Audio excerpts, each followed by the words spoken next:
Hi, everybody, and welcome to another episode of Mic Drop Insights and Lessons from CI Thought Leaders. I'm excited to bring a gentleman by the name of Jon Poff, and he goes by the name Poff to most of his friends, and those of us that don't know him, he says we're welcome to call him Poff. So that's what it is today. Our topic is going to be talking about sort of the management as it relates to continuous improvement. Both Jon Poff and I share a passion for operational excellence. And I'm welcome to the show, Jon Poff. I'm going to keep calling you Poff. There you go. So welcome to the program. Tell the folks a little bit about your background and why you're passionate about operational excellence. Yeah, Gary, first of all, thanks for having me. One of the things that, of course, I started my career at Toyota Motor Corporation. So, that was a very big impact in my career life. And, when I came out of Toyota Motor Corporation, went into private equity and spent 2 terms in private equity at 2 different firms, I brought a lot of the tools from TMC and or the Toyota production system. And, I saw that there was a great need, in companies to be able to make changes on what I like to say is a rapid pace. There's a lot of knowledge that comes along with kind of growing your career inside of TMC. And going in to help a company find waste and be able to help them be more profitable, help them to generate cash, help them to have a better performance from an EBITDA standpoint. And really it starts at that operational level. And the old saying goes, don't work harder, work smarter. And the impact, I always say this is the most important person in a company is that person, that team member that is at the process level.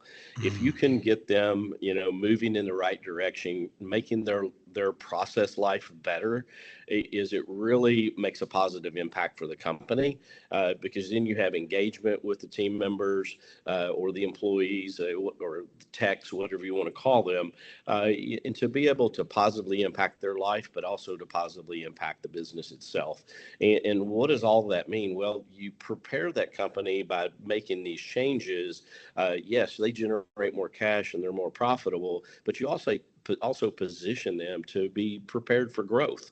And I always say to the sales guys, I'm trying to put tools in your tool belt, because if I can shorten the lead time and be the most cost effective product that's out there, then I can put tools in your tool belt to make it easier for you to sell as well. So I really like engagement with the company, that I can go out and help them simplify their business and really to make major impacts to the bottom line. That's amazing. And again, I think we both share that passion. So obviously, working at Toyota, I often wish I had an opportunity to do that. But what were some of your key lessons that you took from Toyota that you've transferred into supporting other organizations? Yeah, so I think, what I'd say is, number one, I was very blessed to have that opportunity to work for Toyota Motor Corporation. And, I learned from the best of the best. I'll just say it like that. And, when you learn from executive coordinators that grew up in the Toyota production system, is they were transferring that knowledge, that DNA strand to you, as far as this is how you run an operational floor. But some of the tools that, that I always like and I still take with me every single day is really just the respect for people. That's the bottom line piece. And then, the secondary piece, and I don't like really saying that one's primary, one's secondary, but I said it anyhow, is continuous improvement, is the consistent methodology to look for a better way. And that all begins at the fundamental pieces of standardized work. Toyota is synonymous with standard work. And some of those tools, when you take those, as the basis, the foundation, by having standard work, then you can build upon that and make continuous improvement moves to take it to the next level. And that was some of those tools that you have within standard work, continuous improvement, respect for people. Yes, we're absolutely digging in, trying to find all the waste in a process. We're also being exceptionally organized through 5S and finding the abnormalities. 5S, everybody looks at that kind of in the normal world. A lot of companies I've walked into, oh yeah, we keep the plant clean. Well, that's not what we're looking for. No. And one of the biggest lessons, that, to your question, that I learned many, many years ago was my executive coordinator, we had gone, and at that time it was 4S, not 5S. But when we went through the actual training, but as a senior manager, he would see something laying on the floor and constantly, why is that on the floor? Why? And he would go through this breakdown. If a screw was on the floor or a bolt, that was money to him. That was a 5-cent bolt. Well, what if somebody slipped on it? Well, that bolt just cost you, an injury, and then if, they were supposed to pick up 4, well, did they put all 4 in the car, put those in properly, or did they drop one and it's in the car and now it's a noise and it's a quality issue? So his whole thought process, and the tools that that came with it is that bolt on the floor was just like a major issue. And I really think that some of those tools like that were impactful. And I see it consistently. I see old inventory in businesses. I see slow moving inventory. I see processes that are not efficient, and I look at processes totally different than back in 1988 is I look at an asset that maybe it's a saw, maybe it's a lathe, maybe it's some type of a die cast machine. And if it's not opening and closing, if it's not a blade on metal type situation, then we're not making money. And and that is just some of those things that I see back in the at Toyota Motor Corporation. I think at that time it's more expensive now, but I think it was around $12,000 to $14,000 a minute for downtime. So that DNA strand still exists in my head. And I literally look at a process. If I don't see something being cut, being cast, some value add being put to that product, then I have, I get really anxious, and I'll just say it like that. I've probably got some other words to say, but that's in your DNA. It's in my DNA too. And I totally understand what you mean. I found what I found really interesting is the bolt. I'm going to go back to that bolt and the whole idea of 5S. And so 5S in the Toyota production system is about identifying when things are wrong. It's not about organizing your workspace. It's not about shadow boards. It's not about that. It's about being able to identify when something isn't as it should be. Is that? Absolutely. My coordinator, his whole point was you're looking for that abnormality. Yeah, it's a shadow board and maybe the dust pan is not there. Well, it's either being used or somebody's put it someplace it shouldn't be. That's an abnormality. Why did it not come back to its home position? It's no different than the bolt that's laying on the floor. That's an abnormality. It's the downstream impacts of, I don't care if it's the bolt, the dustpan, the computer. It doesn't, if it's not where it's supposed to be, that whole chain of waste comes right with it.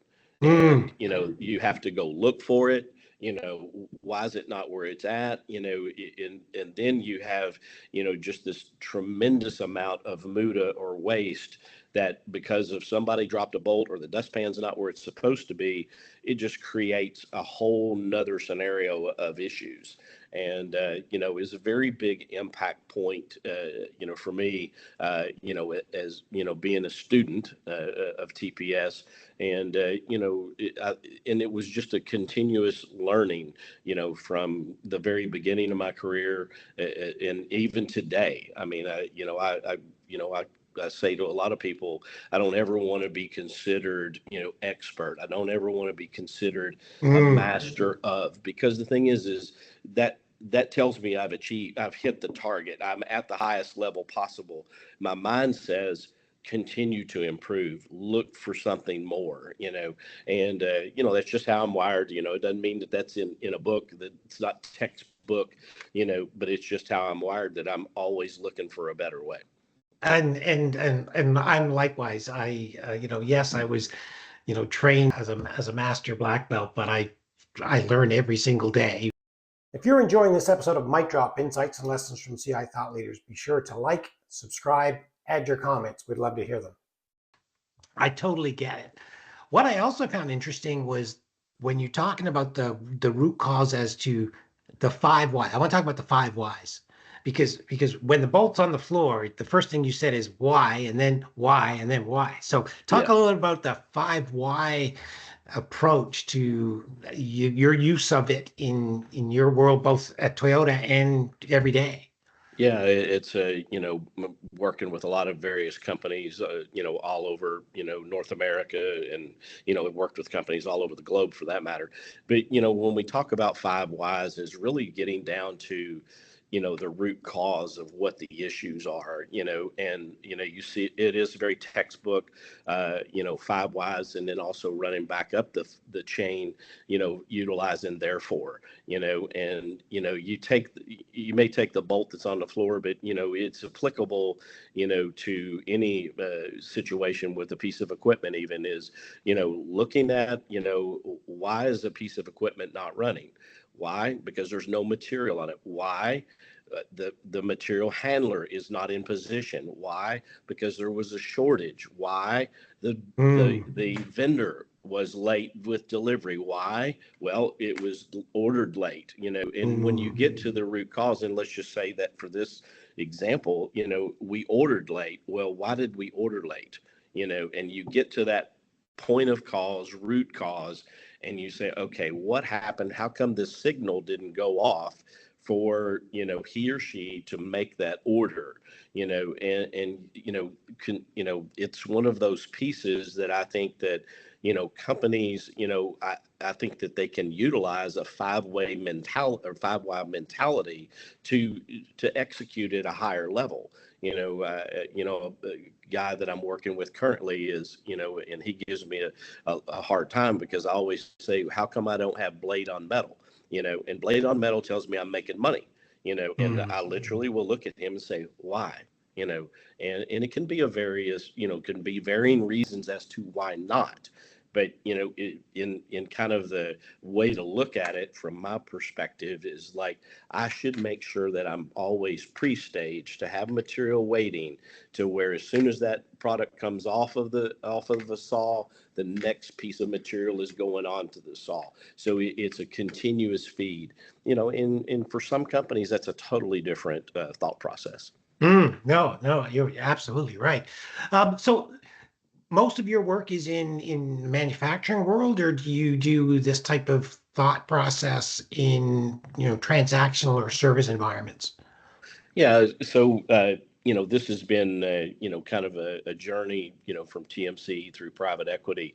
A lot of the activity and diligence is looking for ways that you can improve the business. Where can we add value?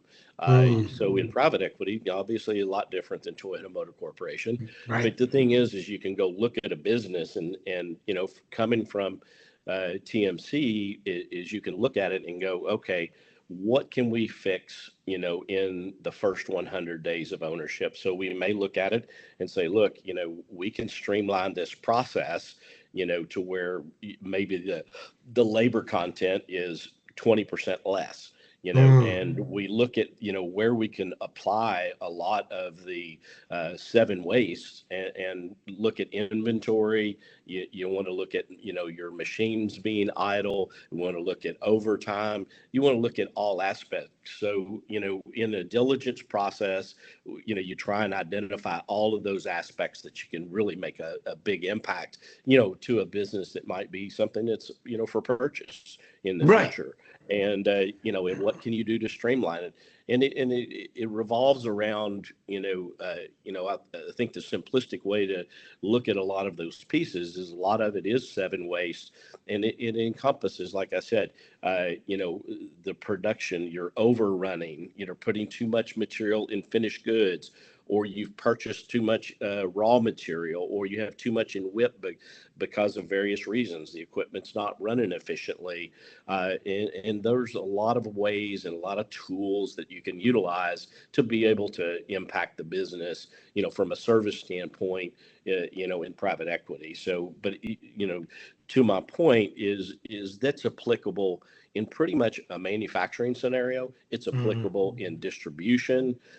I laugh a lot sometimes. I look at it in other business types that I see that, apply a lot of TPS mentalities. They're easy to see out there in the workplace. In the restaurant business, some of the McDonald's do an exceptional job. Chick-fil-A is known for their service. And we can always argue the point some are better than others, but that's normal. But the thing is if you see ones that are operating at a very efficient level, they're practicing a lot of those type thought processes, and it runs through transportation. You see a lot of those things going on today, whether you're renting a car or you're flying through the airport. You see a lot of those wastes. And, when I see a line, I'm like, well, why is there a line? That's what just goes off in my head, know, and then it's like, what's the next step? Why is this line here? Well, did they start up too late? Did they not have somebody in position? And it's just, it's just the normalcy, in my world that I'm looking for things, to improve upon, but it applies in everything, and it doesn't matter. It could be a real estate office. And I think you see a little bit politically now, even as, efficiency in government, and, it's a noisy thing right now, but at the end of the day, if you look at it, it's, there's a tremendous amount of wasted dollars that are, you're just not being efficient.